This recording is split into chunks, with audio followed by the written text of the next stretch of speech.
Okay, I know of a couple people that are coming later. My parents, I know they're coming in a little later. But it looks like this is about who we're going to have. So this is good group. A lot of different ages, probably different financial situations. So this will be good. I'm going to start us with a word of prayer, and then we will dive in. Lord, thank you for another day. God, we know that a big part of our lives, our Christian walk, is money. So I pray that as we look into your word, as we try to figure out the best way to steward the money you've given us, God, that you will just guide us, give us wisdom, just bless us. In your holy name we pray. Amen. Amen. So I introduced myself to, I think, I've met at least everybody at this point, now that I've introduced myself tonight. And Bryant calls me Pastor Landon. I'm not actually a pastor here, but I am ordained. I am ordained in the Wesleyan Church, so he calls me that. But I'm just one of you guys. I'm just a member, just like you guys. And Bryant asked me, I don't know, maybe 2 months ago if I wanted to teach a class on finances, probably because he's talked to my mom or you, yeah. And these guys know I'm pretty particular about our finances. Has anybody ever heard of Dave Ramsey before? He's like the Christian finance guy somehow. I don't know when that happened, but I know that happened sometime before I was born. So he's like the Christian finance guy. And so we're going to look a lot at his principles and how he does things. And I'm not a financial expert. That is not me. I remember when I told my dad I was going to be teaching this class, and we started talking about some stuff, and he said he had an HSA, and I didn't know what that was. I didn't even know what that. I'm not like a genius when it comes to knowing all the investment strategies and the accounts and all that. I know a little bit. I know enough to get by, but that's really not what I'm good at. What I'm pretty good at is the behavior side of money, because one of Dave Ramsey's big things that I agree with is he says, personal finance, managing your money, it's about 80% behavior and only about 20% head knowledge. 80% of it is just your behavior day in, day out. And that's the side I'm pretty good about. I'm pretty much a stickler about. I'm not someone who's a bajillionaire, made a bunch of money. We just had our taxes done, and we are pretty far below the mean income for North Carolina. But I'm someone who's done a lot of these things I'm going to be talking about, and we don't have any debt. We've got 6 months emergency fund, and we don't worry about money. Like I can't tell you the secret to make you $1 million in 6 months. I don't have that, but because I've gone through some of these principles we're going to talk about, I do have that knowledge on that side of just behavior, a couple things to do, a couple things not to do that can really, I think, shape your financial situation. So I mentioned we're going to talk, we're going to go through, it's a guy called Dave Ramsey, and his program, he kind of has 7 baby steps is what he does. We may not even get to them today. We may with this group, but we're going to go through those, and we're just going to kind of walk through, and it's not a get rich quick type deal. It's not it's a pretty slow process. It could take, to get through all 7, it's going to take a long time. But the main ones are like the first 3, and it could take 6 months. It could take 2 years, depending on where you're at financially. Kind of, it's one of those things where it's just little decisions day by day that end up making your whole life change, and really your family tree change. If you're someone who didn't come from money and doesn't have a lot of money right now. So why did I want to teach this class? Because I really believe, you've heard it's not how much you make, it's about how much you keep. You've heard that. I believe it's not about how much you make, it's about how you handle what you make. I listened to a couple finance shows, and I heard a caller call into the show the other day who made $600,000 a year and lived paycheck to paycheck. Had no money. Like, they did not know where their money was. They made $600,000 a year. That is, I think that's $50,000 a month. Is that right? Yeah. $50,000 a month. And they're like, we're paycheck to paycheck. And how I define paycheck to paycheck is, if your next paycheck doesn't come in, you can't pay the bills. That's what I define paycheck to paycheck. So, I mean, it's real. Michael Jackson died in debt, okay? You know how much money Michael Jackson made? I mean, $1 bajillion. He died in debt because I don't care if you make 50 billion. If you spend 51 billion, you're broke. Okay, you don't, right? So it's about that. And when Brian asked me, when he was kind of talking about why he wanted this class at the church, we talked a little bit about just the financial situation of a lot of people. And he shared some statistics with me that I didn't know. And I looked up a bunch this morning just to show you why we want to teach this class. Yeah, Elsie's wanting to teach too. But I just want to go through a couple things that I found this morning. Over half of Americans do not have $500 in savings. Meaning if a $600 emergency pops up, half Americans don't have the money to cover it.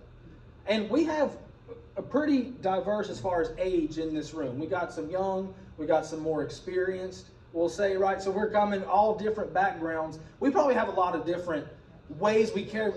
Who carries cash? Who actually carries cash, like dollar bills? Never. If it's not just been my birthday or Christmas, I've got no cash on me, right? We're just, because we're from different generations, so there's just different ways we handle money in general in this room. But this isn't just like young people. This is just half of Americans. Over 50%, depends on where you look. All these statistics, some will say like 50, some will say 65. I saw those, but yeah, I mean, this is where half of America is at. Another one, 46% of houses have credit card debt, okay? And the average credit card debt is $7,000. And the reason I'm bringing up credit cards is because that's kind of, there's really two main reasons people get into credit card debt. One is you kind of want to put on like you have more money than you do and you're spending money you don't have. The other is that's just your emergency. You don't have any other way to pay for things, right? It's just like your emergency fund. So credit card debt shows kind of how people are really doing. I mean, if over half didn't have $500, of course you're going to be putting stuff on credit cards. And one of Dave Ramsey's things, as you'll see, is he's very against credit cards. Probably even more so than I am. But that's one of his deals. But yeah, $7,000 is the average. The U.S. is $1.2 trillion in credit card debt. $1.2 trillion. For reference, people, you see a trillion, you don't really know what it means. Just for reference, I'll switch the metric from dollars to time, okay? 1 million seconds is about 11 days. A trillion is, let's see, a million millions. That's how much a trillion is. A trillion seconds is 31,000 years. That's the difference between a million and a trillion. A million is 11 days. A trillion is 31,000 years. That's the type we're talking about that the U.S. is in credit card debt at this point. And that's, again, it's just because people don't have money to cover things, right? Let's see. Between 55, the stats are way off because it depends on where you look. But 55 to 78% of Americans are paycheck to paycheck. Meaning if their next paycheck doesn't come in, the bills aren't getting paid. Right, that's kind of where we're at. I got a few more here. Yeah, 28% have nothing saved for retirement, and 40% have less than $50,000 saved for retirement. And this is all working age people. And then I found this picture for student loan debt. If you can't see it, it says Gen Z, which is I think 29 and under, I think is Gen Z. So 29 years old and under. No, millennials is, 29 and under is Gen Z. About 28% of them have credit card or have student loan debt, and it's about $25,000 a piece. Millennials is 29 to 44. 43% have student loan debt, and about $43,000 is how much they have on average for people 29 to 44. And then Gen X is people 44 to 60. So these are people who probably would have been out of college for a long time. 21% still have student loans, and they have almost $50,000 apiece. So debt is a big deal. This is one of Dave Ramsey's big principles. Is he loves getting rid of debt, paying off debt, and we're going to talk about some ways we can do that in this class, hopefully. But that's just one of the reasons. That's the reason Pastor Bryant wanted this class, because it's a big deal. The Bible talks about it a lot. Finance is a big deal. And people are struggling, and people are not in great places. And I would assume there's some people in this room who are in good situations, and probably some who may be struggling a little bit. And that's what we want to be able to help all those people. That's one of my goals of this class. So what is my goal of this class? All right, I don't want a church parking lot full of Lamborghinis. Okay, that's not why I wanted to teach this, right? It's not why I said yes.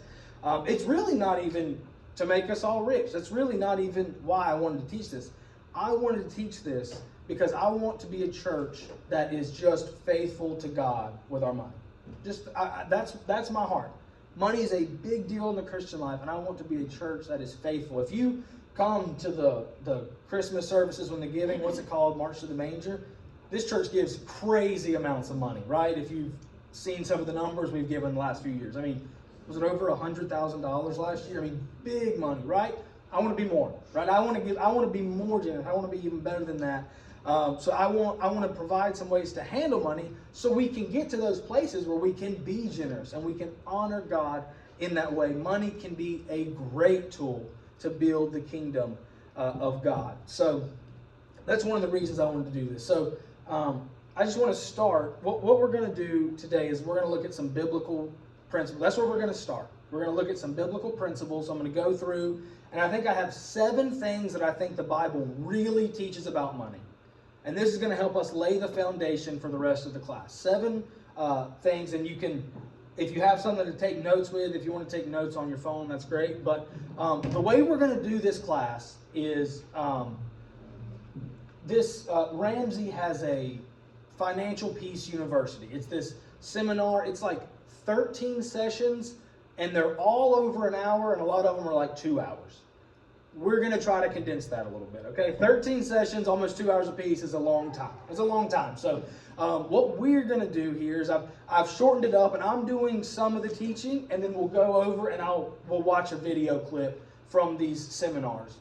That's kind of how we'll do it. It'll be both video and teaching. And I'm hoping to do it starting, we're going to meet today and the next 3 Sundays. Okay, so we're going to meet for 4 Sundays. Then we're going to have a 2-week break. One, because the next Sunday is Easter Sunday. We're not going to meet on Easter Sunday.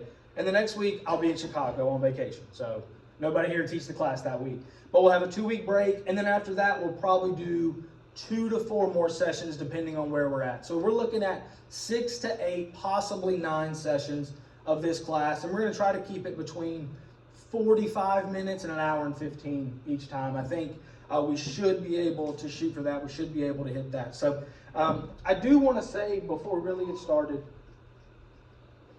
I know money can be a touchy subject to talk about. Okay, I know money is something that we like to keep private. I'm not going to ask you to share how much money you have or anything like that. That's not what I'm saying. But I know it can just be, it's just a hard subject. Okay, and some of the things we'll talk about, he'll teach it, and you'll say, man, I am not doing that at all. Or I do the opposite of what he said, or I'm nowhere near that position. That's okay, right? We want this class to be helpful for everyone. And the things I'm going to talk about tonight, the principles from the Bible, those you kind of have to do. But anything else that taught, it is suggestions, right? It's not the Bible. You don't have to do everything by the book. We didn't do everything by the book how he would teach us to do it, okay? It is suggestions, but I'll tell you this, it does work. No one in the history of the world has helped people get out of debt and take control of their finances more than this guy. A lot of people disagree with him, whatever, but he has helped so many people. So if you do everything this says, you will be set up very well financially. He calls his class Financial Peace University. And I love the way that's said, because it's not talking about extravagance or luxury. It's just talking about, man, peace. I don't want to worry. I don't want to have to worry about, man, if the next paycheck doesn't come in, it's over. We won't. Yeah. Shh, Elsie's okay. Yeah. But we won't, I think that's a great way to say it. We want peace with our finances. So we're going to go through, some of the videos I will just mention, some of them are a little outdated. I think they were filmed like 22, 23 years ago. I think at one point he talks about buying a house for $90,000, okay? You can't buy a diesel truck for $90,000 now, okay? So that's a little outdated. And he talks about booklets. Normally when you go through the class, there's booklets. Today it wasn't very relevant. All the printouts are online. So if I think we're going to watch enough of the video where we need them, I'll have those printed out for everyone. But today it wasn't really relevant. I think you can probably just take notes on your own and be good. But I will say teaching this class is not my comfort zone. Shelby looked at me on the way over here. She was like, "Are you okay?" Like, I do not get nervous to speak in front of people, ever. Normally I'm preaching, I just open up a passage, explain it a little bit, tell us how it affects our lives, and go on. I never get nervous. I was nervous today because finances are weird, and people, and everyone's in a different spot, and this isn't the only way that works. There's a bunch of ways that work, right? When I'm teaching the Bible, I'm like, I believe this is the only way that works, so I feel good about that. This is a little different, but we will bear with it together. And hopefully we can learn something. So we're going to look at, I believe I have 7. Let me see. Hold on. Okay, yeah. Just making sure we were at the right spot. So I believe I have 7 principles. But there are 2,300 verses in the Bible about money. 2,300 verses.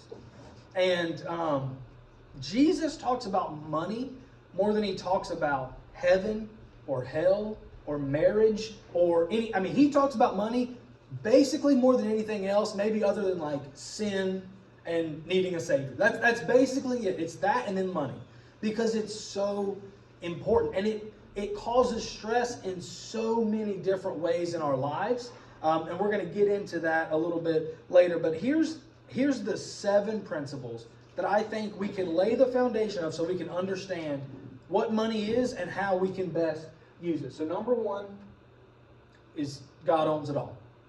God owns our money. And if God owns our money, this makes us stewards. It's not ours. We are just stewarding what God has given us. So I got a few verses. You don't have to flip there if you have a Bible, because I'm going to go through a bunch of verses. But right here, Psalm 24, 1 through 2 says this: "The earth is the Lord's, and the fullness thereof, the world and those who dwell therein. For he has founded it upon the seas and established it upon the rivers." God's saying, everything's mine.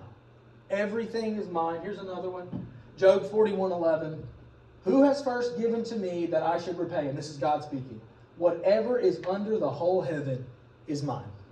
It's mine. So that puts you in a position. When you understand the money you've been given, it's not just yours to do whatever you want to freely with. When you understand, man, this is a blessing from God and I am a steward of it, it really kind of puts it in perspective, right? What this basically means is, what the Bible teaches about money, even if we don't like it, we kind of got to live by it. Or we should strive to live by it, right? Because it's God's money. It's not ours. I work at a Christian camp, and we just borrowed from somebody. Somebody let us use a mini excavator, and they told us, have it back by this date, clean it before you bring it back, grease it up like this. And imagine if we just said, we don't really care what they told us. We're going to bring it back when we want to. We're going to treat it how we want it. We're going to clean it up. We're not going to do it. They're going to have a real problem. Why?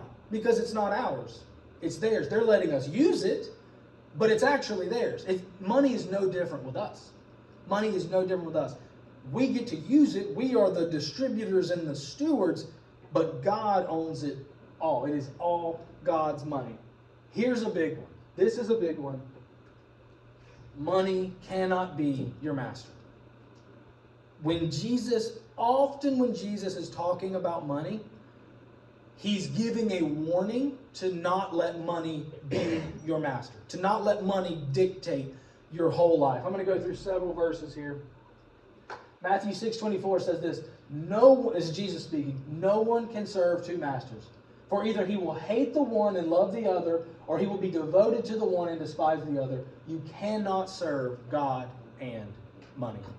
If all your thought is focused towards, how do I get more money? How do I do this? Money's going to solve all my problems. That is not the place money is to hold. That is making money your master and not God. And that is not what Jesus says to be. 1 Timothy 6:10, "For the love of money is the root of all kinds of evils. It is through this craving that some have wandered away from the faith and pierced themselves with many pains. This is Paul writing to Timothy, and he's saying, because of money, because people went and sought their whole life only after money, many people actually walked away from the faith and caused themselves all kind of harm because they were too focused on that and not focused on God. Remember, if you keep in mind that all money is God's and you're just a steward, that is a big way to help against making money your master, right? So if your reason for wanting money is things like living in luxury or having all the stuff you can get, maybe getting all the stuff to impress other people so other people may think you're wealthy or whatever, if that's your reason for wanting money, that might be a sign that it's becoming your master, right? That's not why we want money. That's why I like when I said financial peace. I like that. Having peace about money is much better than just getting all we can and making it our master, making it our whole life's goal. And that, honestly, that probably goes into people thinking that way, just wanting to get as much money as they can to impress other people. That probably goes into some of the debts we talked about earlier, just buying things you can't afford just to make yourself look like you're wealthy, and then you get into a lot of problems there. So that's a big one. I got a few more verses here, but we can skip over those. Third one is have a plan. Have a plan. Proverbs, if you read through Proverbs, it's like there's 31 chapters. There's probably 50 verses or more about handling money in Proverbs. I mean, you could just read through there, and there's so much about it. Let's see. Proverbs 21:5. The plans of the diligent lead surely to abundance, but everyone who is hasty comes only to poverty. Right? The plan of the diligent. If you have a plan and you're working it diligently, that can lead to abundance. But if you're hasty, if you're just quick, just to spend, it leads to poverty. Right? No, I love this verse. Proverbs 27:23. I love this one. Know well the condition of your flocks and give attention to your herds. We hear that. None of us have flocks and herds. There's some people in this church that have flocks and herds, right? But probably none of us have flocks and herds, right? What he's saying here is know where your money is and how it's being handled. Not thinking about money or not even paying attention, that's not a plan, right? If you don't know where you owe money, if you don't know what money you have, that is not a plan. He's saying know where your flocks, know your herds, know where your money is. Not thinking about money is not a plan. Not knowing your financial situation is not a plan. Complaining about the economy or complaining about Washington, that's not a plan, right? The Bible talks about understanding where your money is and having a plan for it. I've got one more verse here.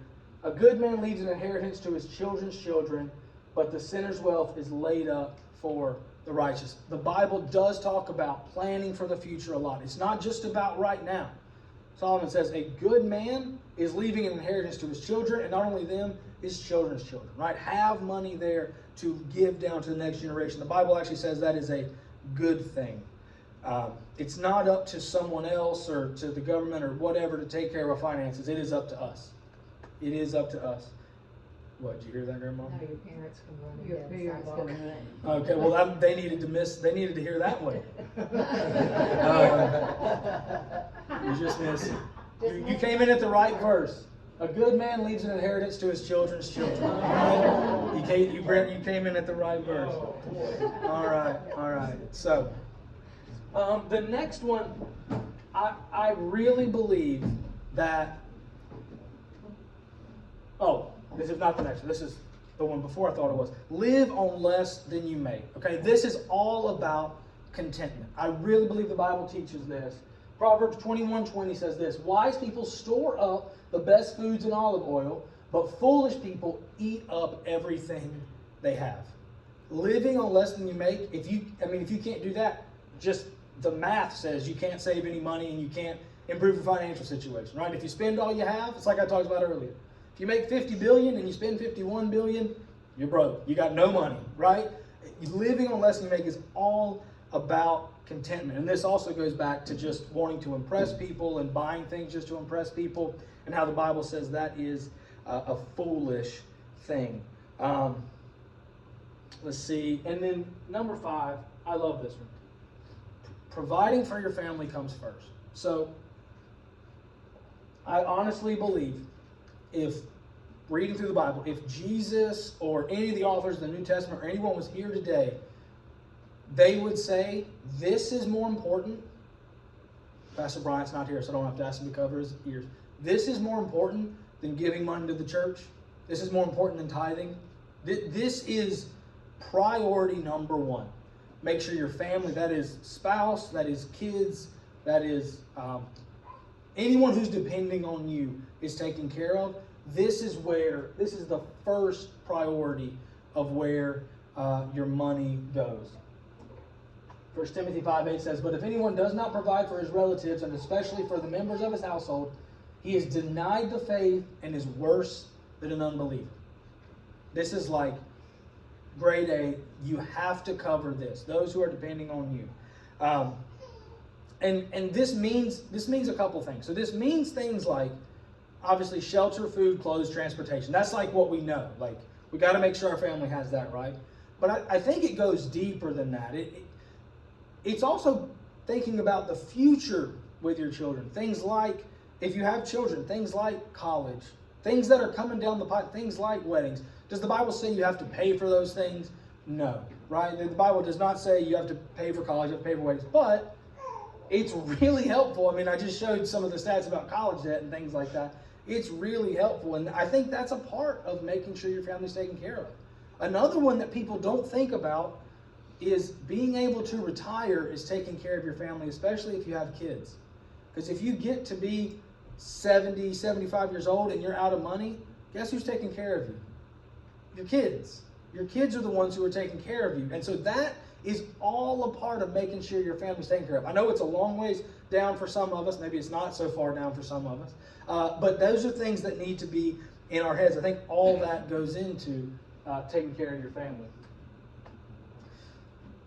Number 6, give away all you can. Okay? Give away all you can. Notice I don't have give away 10% here. I don't have give away 15, 20. I don't have a percentage up there. It's giving away all you can. It kind of goes back to what I just talked about.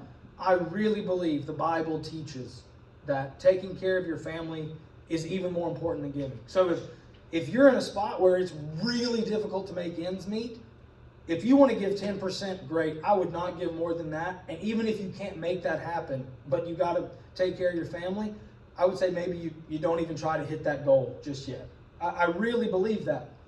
But on the flip side of that, if you've got an abundance and you got a lot of money, you got a lot of money left over at the end of the month or at the end of the year or whatever, giving all you can. The Bible says, let's just look at the verse. 2 Corinthians 9:7. Each one must give. Listen to this. It doesn't give a percentage. It says, as he has decided in his heart, not reluctantly or under compulsion. You shouldn't feel like you have to do this. Like, oh man, I really wish I'd have to give this money away. For God loves a cheerful giver. I really think it's not, so many times when Jesus taught something, it was not a physical issue of what you actually do. It's about your heart. It's about your heart. And giving is no different.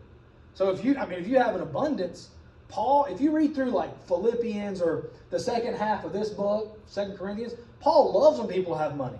He's like, I want you to have money because we want to grow the kingdom. We want everybody to be giving money away like crazy, right? Give as much as you can. Give as much as you can afford. That's a big thing. And then number 7, and how good are we at this one, right? Money should not be something we worry about. And no one is good at that. No one is good at that. But I do believe that's what Jesus taught. I do believe that's what the Bible teaches, that we should be in a place, and hopefully we're in a place where money should not be something we worry about. Because God's going to ask you to be content in whatever you have, right? I would rather be content in a good situation than a bad, but God is going to ask you to be content in any situation. Jesus says this in the Sermon on the Mount. So do not worry. Don't say, what will we eat, or what will we drink, or what will we wear? People who are ungodly run after all those things. Your Father who is in heaven knows that you need them, right? That not worrying about money is not even something that we can comprehend in today's world, right? That's just like, obviously everyone worries about money, everyone. But I think Jesus would say, I don't want you worrying about money, right? And I don't think it's something we have to do. But it is hard. We worry because it's important, especially if we're in a tough spot. So those are some principles I wanted to spend time on. And we have some married couples in here. I'm married. And I want to, the rest of the class, I want to lay a foundation of how we relate with money. One, if you're single, in your singleness, or if you're married, in your marriage. How do we relate with money? How do we talk about money? How do we handle money? Because if you are not on the same page with your spouse, I mean, good luck. I mean, it's just, you're not going to be able to build anything, right? If you're rowing in different directions, it's going to be really tough. And if you're single, if you're going to be married one day, this is going to be definitely for you. So I looked up the top reasons for divorce in America today. You can probably see where I'm going with this. Number one is cheating, infidelity. Number two is money, right?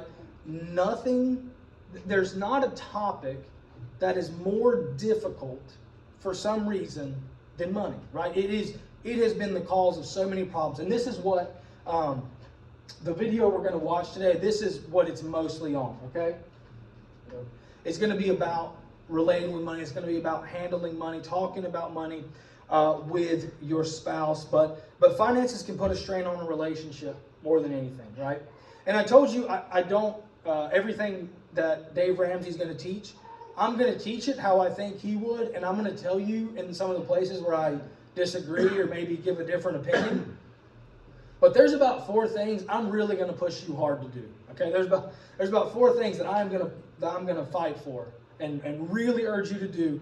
And one of them is, if you are married, or if you're going to be married one day, whatever, combined finances is something I would almost beg you to do. I think I would go all the way. I would say joint bank account, combined everything, paychecks go into the same account, all of it.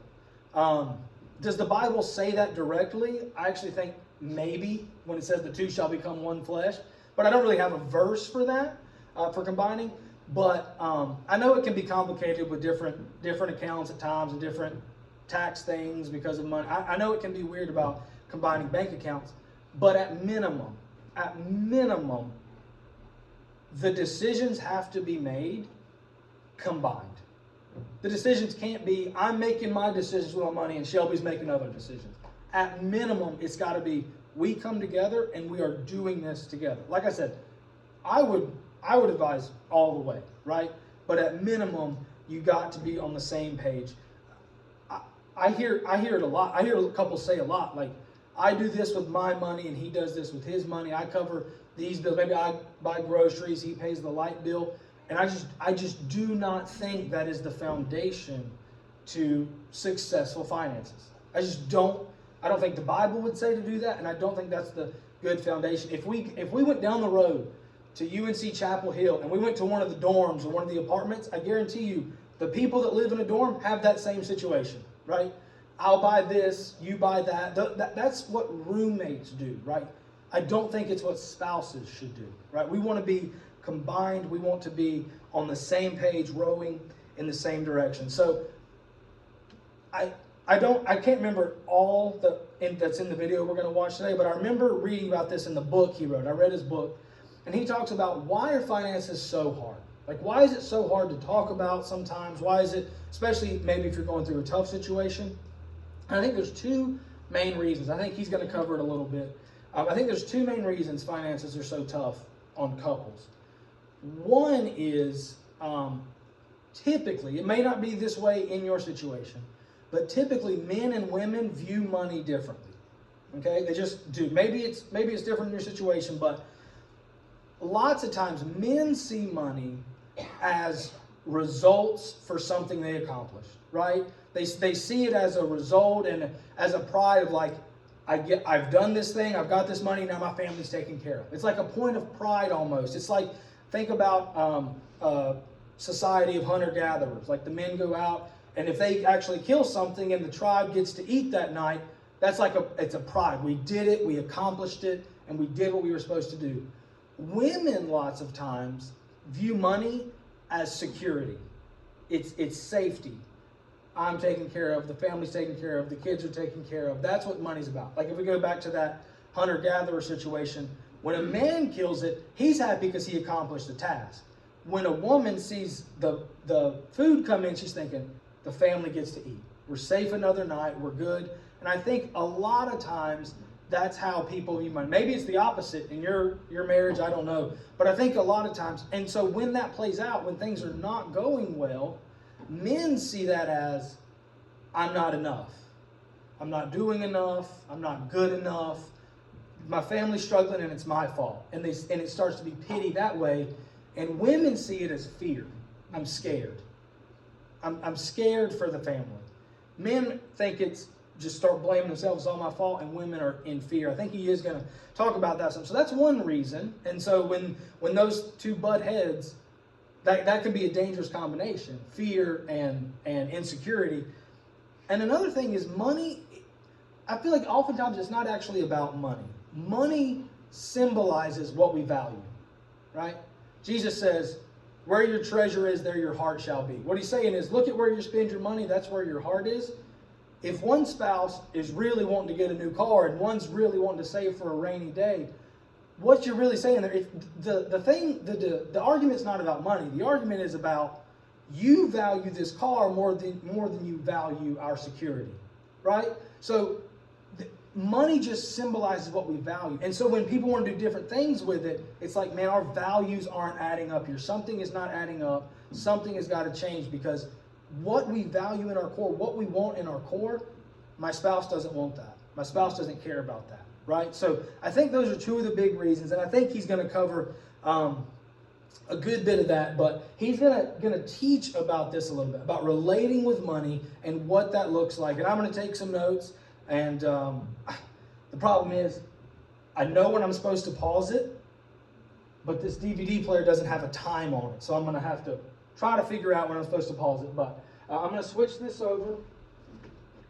I really hope it saves the right spot, because we don't have the best setup right back here. Let's see this. I really hope it saved, because if not, I don't know where to go back to.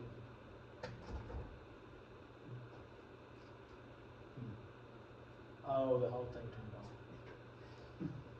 Oh, no, When it comes to financial problems, if you're in this class and you're in financial problems, well, there's always a percentage of the folks in Financial Peace University that are struggling. Men process the financial problems differently. With men, we lose self-esteem, because with us, money represents a scorecard. If you're in here and you are struggling financially and you're married, again, listen to me very carefully. Ladies, he does not feel right now in the midst of this like Sir Galahad. Okay? He does not, the sword is there, but it's a little rusty, okay? The armor's there, but it's got some moss on it, okay? It's not doing really good. He really doesn't feel as manly in the middle of a financial or career crisis as, well, he doesn't feel good at all about himself. So if you're in a financial crisis, ladies, you need to remember that. He doesn't need a barking chihuahua around his ankles. He might find one last use for that sword. When you're facing financial problems, guys, listen carefully. That lady is afraid. Sharon said fear is not the word. She made us change it. It's terror. Because with her, that security gland gets all knotted up. Money represents security. Money represents security with ladies. So guys, what your lady needs, if you're struggling right now financially, is not you at home singing the hee-haw song every night. Gloom, despair. Now, I don't want you also to deceive her. I'm going to lie to the little lady. I'll just tell her everything's going to be okay. No, I'm not talking about that, okay? She's not an idiot. She's your wife, okay? Don't get into that mode. But what she does need is the truth, and about 3 to 5 extra non-sexual hugs a day. She's a little scared. Some of you guys need to look up non-sexual, okay? But the truth, what she needs is just somebody to embrace her and say, honey, you know what? If it gets bad and they take some of our stuff, they're not going to take us. Us is something that's hanging out. Because bankruptcy and divorce are best friends. This stuff will take your marriage, this financial thing. It'll mess with your marriage big time. We all know that. Some of you are looking at me going, I'm afraid to flinch because this is us, you know. Hey, I've been there. I know. It just about got Sharon and I. Not quite, but just about knocked us off. It's tough when you're struggling. So, you know, how many of you started out broke like I did? You remember driving a 1902 Pinto? You remember the deal? And starting like that? And you know, what I told Sharon was many a time, I just said, honey, if we go back there, and we did, if we go all the way back to nothing and start, we're going to do this together. That's all she needed to hear. She didn't need to hear some pie in the sky, some lie I had made up, some scheme or scam, but she did need to hear me say out loud and physically embrace her that we were going to do this thing together. And that's how we made it. So if you're struggling financially, watch this stuff. It will take your marriage. Worth Magazine did a survey that says the number one thing we fight about in our marriages is money. USA Today printed another study by the Lutheran Brotherhood, which found that, again, the number one thing we fight about is credit, spending, budgeting.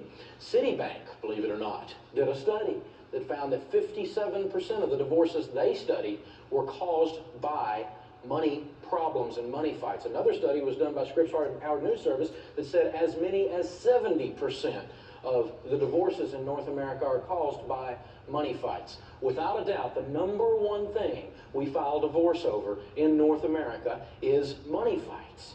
But if it's the worst area, then that tells us that if we can get that part working right, that it can become actually the best area of our marriage. Larry Burkett, the great financial counselor, tells people that money is either the best area of communication in marriage or the worst.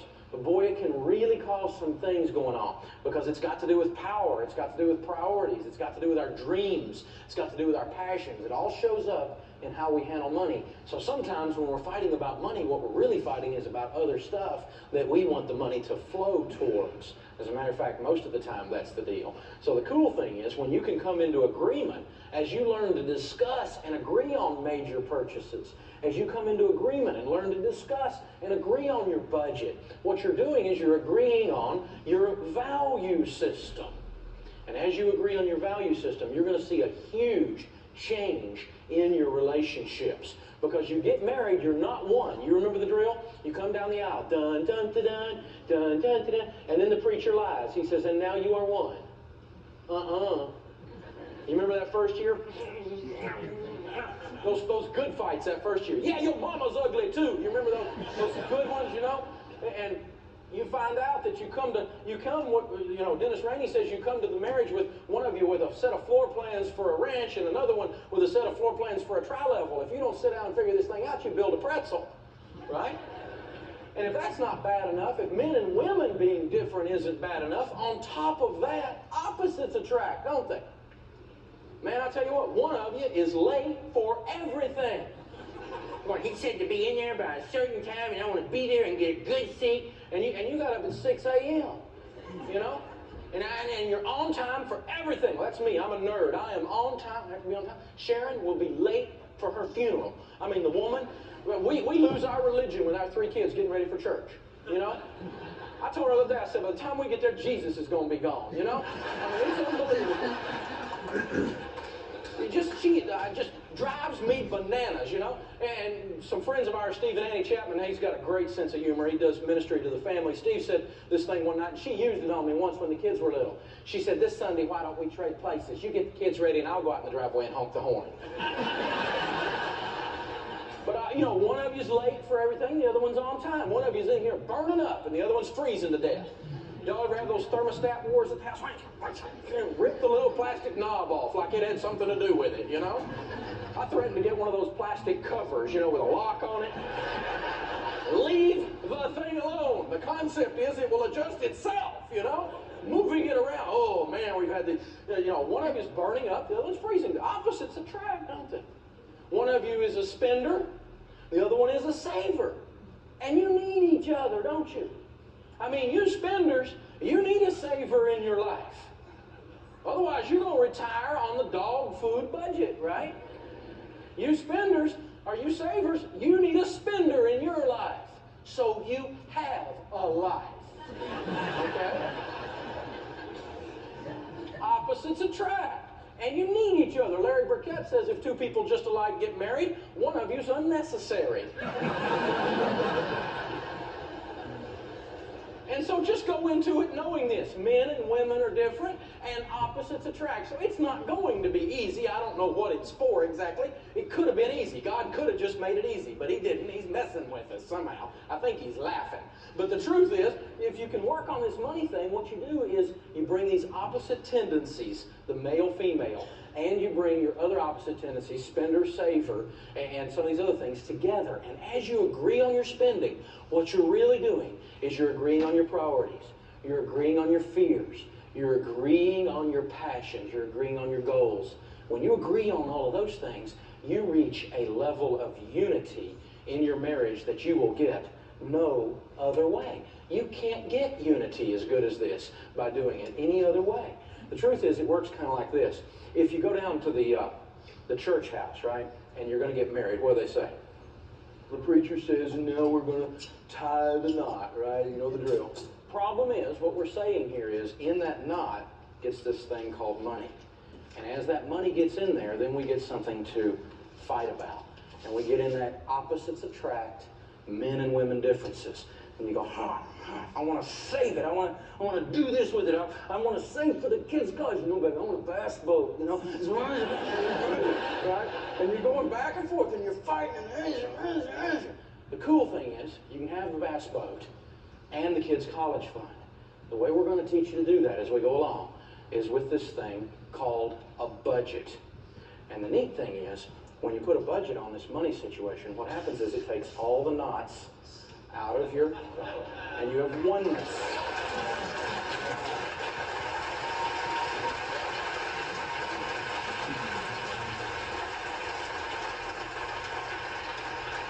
So Dave, in a marriage situation, who does the financial decision making? Both of you do the financial decision making. Now what I recommend is the partner with the natural gift prepare the budget, but the decision making is by both of you. This is a team effort because you need those strengths and weaknesses brought to the table to balance things out. My nature is I'm a spender. So it's a really good thing for Sharon because Sharon would live in a cave, collect lint, only come out on triple coupon Thursdays.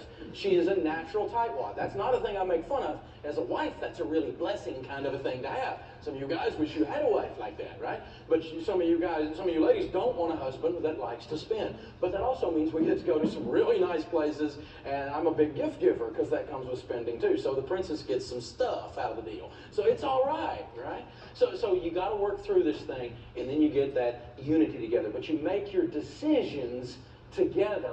What happens is the nerd likes to do the budget because it gives them control and they feel like they're taking care of their loved ones. The free spirit feels controlled, not cared for, and can appear irresponsible to the nerd at times. Now we're overstating this a little bit, but let's stay with this concept for just a second because this is important stuff.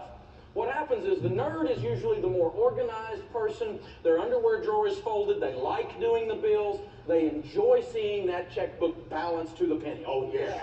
You know, I mean, they keep up with stuff. They're the ones that naturally plan for the future. They're the ones that have everything laid out before the vacation, right? And they know the maps and the whole deal. In my house, I'm the nerd. I'm the nerd. I'm a planner. I like keeping up with the numbers. It's my nature to want to do those. It's weird sometimes to have a nerd and a spender in the same body, but it's okay. In my house, I'm real organized. I have to be on time. I'm kind of nerdish. I'm the one that, by nature, I'm the one that would sit down and do the bills. Sometimes the nerd is a lady. Sometimes the nerd is a man. It's okay. Now, the free spirit is not irresponsible, and they're not some kind of big child, but sometimes we nerds think you are. The free spirit actually is a pretty responsible person. They just don't live for flowcharts and spreadsheets, you know? They have a thing called a life. And so I'm in there going, look, honey, what our great-grandchildren will have. And she's going, would you turn the computer off and go outside? The sun is shining. You know, you nerd. She's always, you nerd, right? So the free spirit, though, they don't feel cared for. See, we nerds, we think we're caring for you. We take care of you. You need to be cared for. And you free spirits don't feel cared for sometimes. You feel controlled and manipulated, don't you? How many of you in the room, and usually there's one in each marriage. In my house, Sharon's the free spirit and I'm the nerd. How many of you would be on my team and you would call yourself the nerd? Raise your hands. Okay, great, great. Keep them up, keep them up. I want to see all the nerds. Good, good. Where's a female nerd? There's a female nerd. Good. Are you guys married right here in the fourth, third row? Is that you guys? No, you're not together. Okay. Ah, there's one. Got him. Okay, good. Okay, cool. So I'm going to pick on you guys a little bit because some of the females are nerds. That's okay. How many of you are on Sharon's team? I hope it's the other side and you're the free spirit. You better get your hand up there, right? You're the free spirit. That's cool. Now, here's what happens. Usually the nerd at the beginning of the relationship, or lately since they've been listening to Dave Ramsey, does the budget. And they bring the budget down from the mountain. God has given them this budget. They have the sunburn, you know, the Charlton Heston thing going, right? And they present the nerd budget to the household and says, household, this is how you will live. And the free spirits all look at us and go, just till I can get to the shopping mall or Home Depot, I will fix that budget. Right?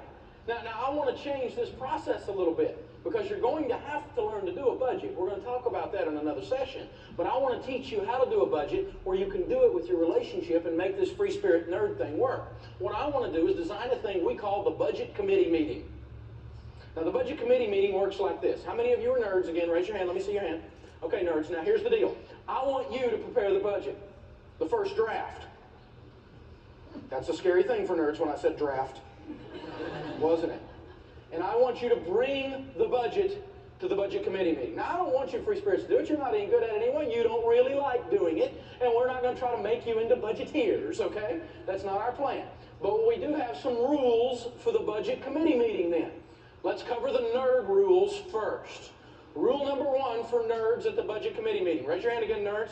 This is your rule. You ready? Rule number 1, when you bring the budget and set it on the table, you have had your say, shut up. Right, free spirits? They're tired of you preaching at them. They're tired of you preaching at them. They've heard all of your lines.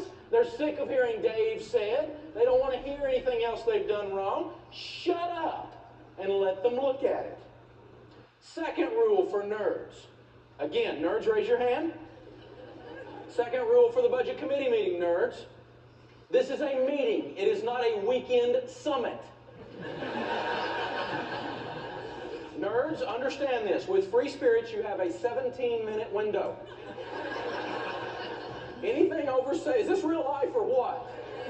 Anything over 17 minutes, their mind leaves. Now, they went to the financial peace thing, so they'll stay physically. But they unplug and go to the hockey game, right?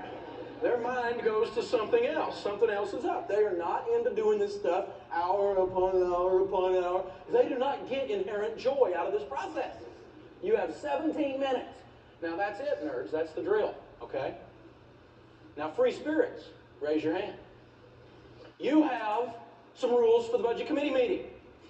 Are you ready? The first rule is you must come to the meeting. The second rule is you actually have to talk at the meeting and give mature input. Meaning, I want more money for clothes. That is not mature input.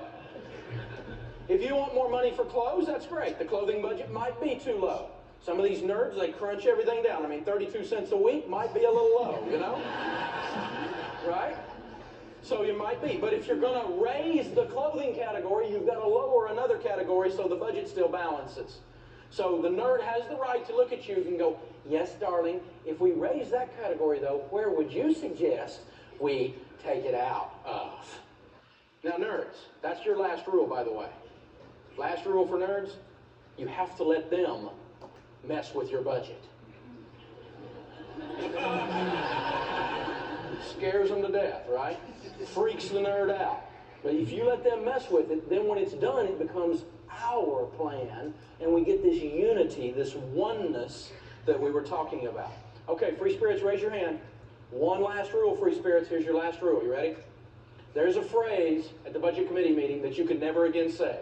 If you want this communication, ladies, if you want this oneness and unity and cooperation, men, here's how you get it. You can never again, free spirits, say this phrase. This phrase will break down the whole financial piece of your household, free spirits. You can never again say, whatever you want to do, honey. Am I reading your mail or what? You can't say that, cop-out breath. You got to get in the game and play, right, nerds?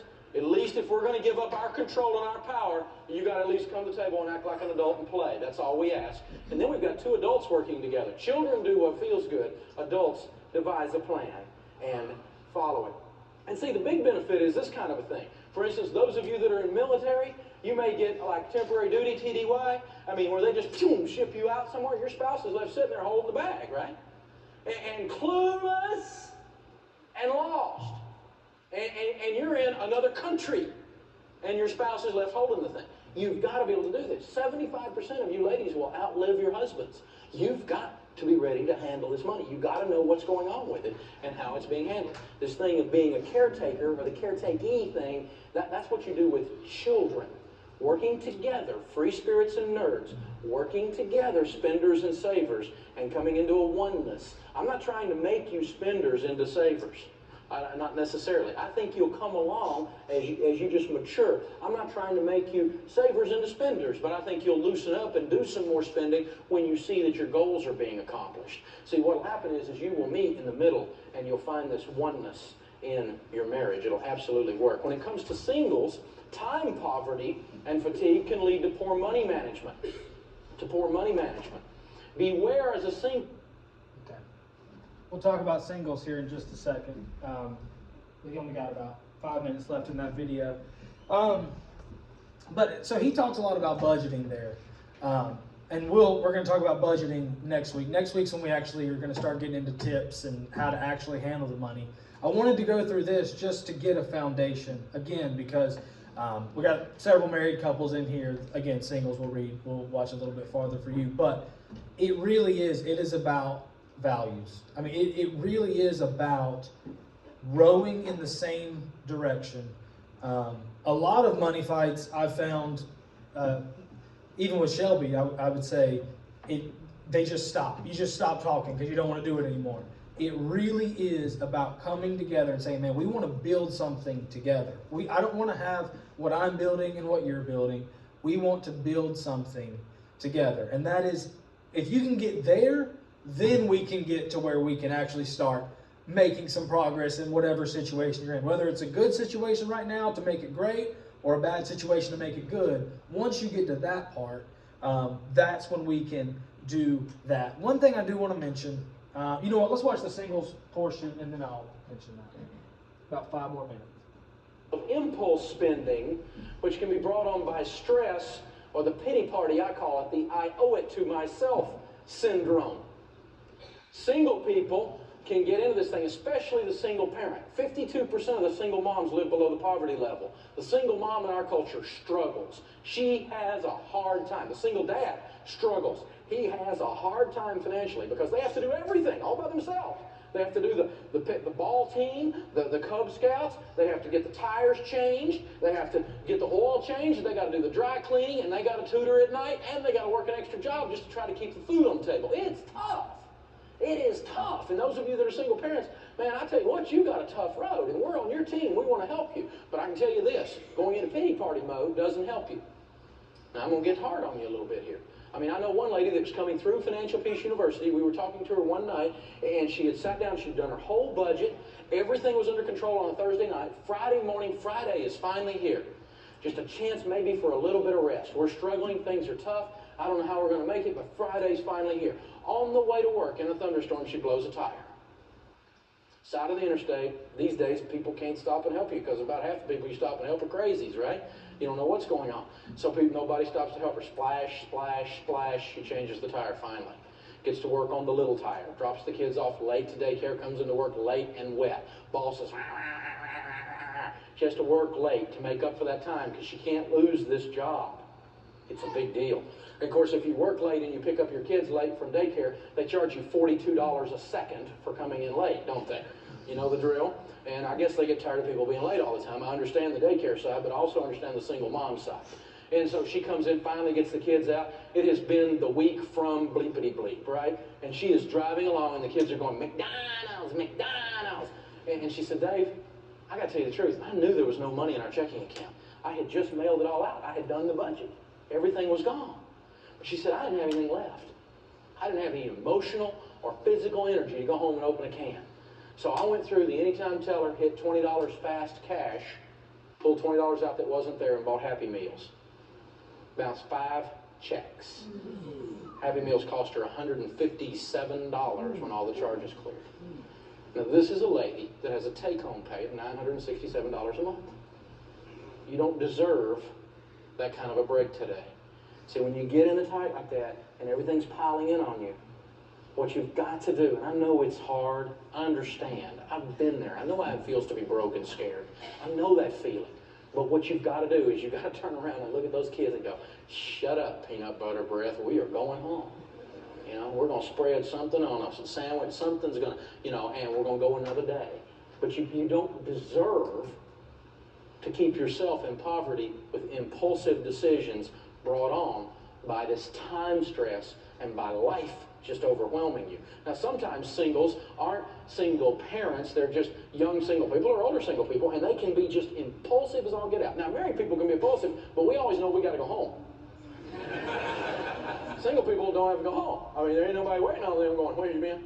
Where you been? You know, no built-in accountability, and that's not a bad thing for you singles, but it can be a thing that destroys your finances because you can eat out just to be around people. I've talked to a lot of singles who say, man, I just get lonely. I don't want to sit in the apartment anymore. You know, I just get lonely. I want to just be, even if I don't know the people, I want to be in a restaurant. I want to be around humans, you know? And they go out and eat all the time. Their budget, their eating out budget can be just horrendous. Be very, very careful. The budget, a written plan, gives the single person empowerment, self-accountability, and control. So as we teach you later to put together that written plan, single person, that written paperwork gives you some built-in accountability, and you need to develop an accountability partner, an accountability relationship, someone you can discuss major purchases with, someone you can discuss your budget with. Now listen to me carefully, singles. I am not saying get your shopping buddy to go, oh yes, get 3. Okay? I'm saying get your parent who is wise with money. Get your pastor, get your boss at work, get someone to say, you know, dummy, if you can't pay cash for this car, you probably don't need this car. You know, dummy, I mean, if they don't love you enough to hurt your feelings right then over that little situation, then they're not good enough to be your accountability partner. And there's only a few of those people, you can count them on one hand in your life. Now, I'm not talking about someone who wants to control freak you and ruin your whole life. But you need to select carefully someone who you trust their judgment on money that you can run your budget past and you can run major purchases back. Hey, man, think about it. Even the Lone Ranger had Tonto. You got to have somebody to bounce this stuff off of, okay? That's the drill. Now, when it comes to kids and money, teaching children this... All right, so we'll get to that later on, very much later on, teaching kids. But again, for singles, he says it's important to just have somebody there who's wise, who knows, who can walk alongside you. Because he said, married people, we got to come home, right? No matter what we do, we got to come home and explain the decision to somebody. If you're a single man, especially young single people, can get themselves in a lot of trouble. Just spending and going out and thinking, oh, I don't have anybody to take care of. I don't have anybody. And man, maybe you will one day, and you want to be in that good situation. So, but again, tonight, what I wanted to do was lay a foundation of what does the Bible say, a foundation of, man, what does it look like to get along? Because, like I said, he mentioned it, I mentioned it, and money is one of the main things that leads to divorce. People just cannot agree on it, and when you can't agree on it, you can't build something special. And so, I do have a little bit of homework for us, okay? I know some of you haven't had homework in a long time. I'm getting my thing plugged in. But, so, being good relationally with money starts, and if you're single, this is for singles and married. It starts with everyone knowing the financial situation. It starts with everyone understanding, because if you're like my family, I handle the money, okay, in our family. Shelby does not handle the money at all, but anytime Shelby wants to see what the account looks like, what I've been spending money on, what the debt looks like, she has that right. She gets to see it. There is no, I get to spend what I want to spend on and you don't get to look at it. That is not how this works. She has a right, as the spouse, to see that. And that goes for anything. That's not just money. That's text messages, that's internet history, that's anything, right? A spouse has a right to see whatever they want to, right? So, what I want to do, here's our homework, all right? And this is going to be easy for some people because you know it, and it may be hard because some people may not even know what the financial situation is, okay? Let's see if I can find it. There we go. I want each of us to understand our debt. So, know where you owe money, how much you owe, what your monthly payments are. Yeah, I got this up here so you can take a picture of it. I want both sides. If you're single, yourself, I want to know where I owe money. I want to know what my monthly payments are. And I just want you to have that when you come next week, okay? If you're married, both people get to see this, all right? Maybe one of you has no idea. Maybe one of you doesn't know what the accounts look like, don't know what the debts look like, and for me, that is scary, okay? I want both people to be able to see that, what the payment is and what the overall is. Same deal, I want you to understand how much money you have. Some of you may know exactly how much money you have. Some of you I have no idea. I don't know what the account looks like. I want both, or if you're single, one, to know how much money you have in the accounts. Because I guarantee you there's some people, some partner has no idea. If you want to go into retirement and things, that's fine too, but especially like checking and just savings account. We have to start at a place where everybody sees the picture. Okay, if we want to build something, everyone has a right to know and everyone gets to know. And like I said, maybe this is uncomfortable for you. Maybe you've been living in this space for years and years. I don't know. I don't know everybody's situation. And I have to go through and do this because I don't even think Shelby knows where all the money is. So we'll have to go sit down and do this ourselves. But if we're going to build something in your marriage, if you're going to get to a place of financial peace, everyone gets to see, right? You have a right to see. Maybe that's scary for you, maybe that's not, but that's one thing. And again, like I said, we're going to get into tips and things of actually how to manage money a lot better next week.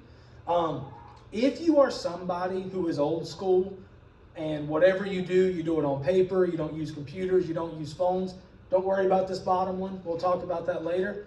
If you use apps, if you like to use things on your phone, I would ask, just download the EveryDollar app. It's a budgeting app that I use. Even if you're sitting there saying there's no way I'm going to make a budget, just humor me, okay? Just download the app this week, and I'm gonna walk you through how to budget next week and actually teach you.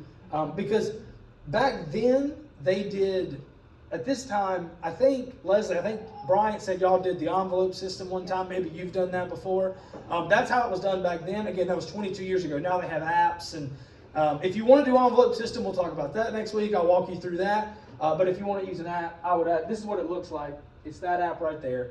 Just download it and make an account. Don't have to do anything else. Just have it on your phone, and then hopefully next week when you come, we can actually start to walk through and actually look at some ways, some tips, some things to actually start to change our financial situations and grow in that.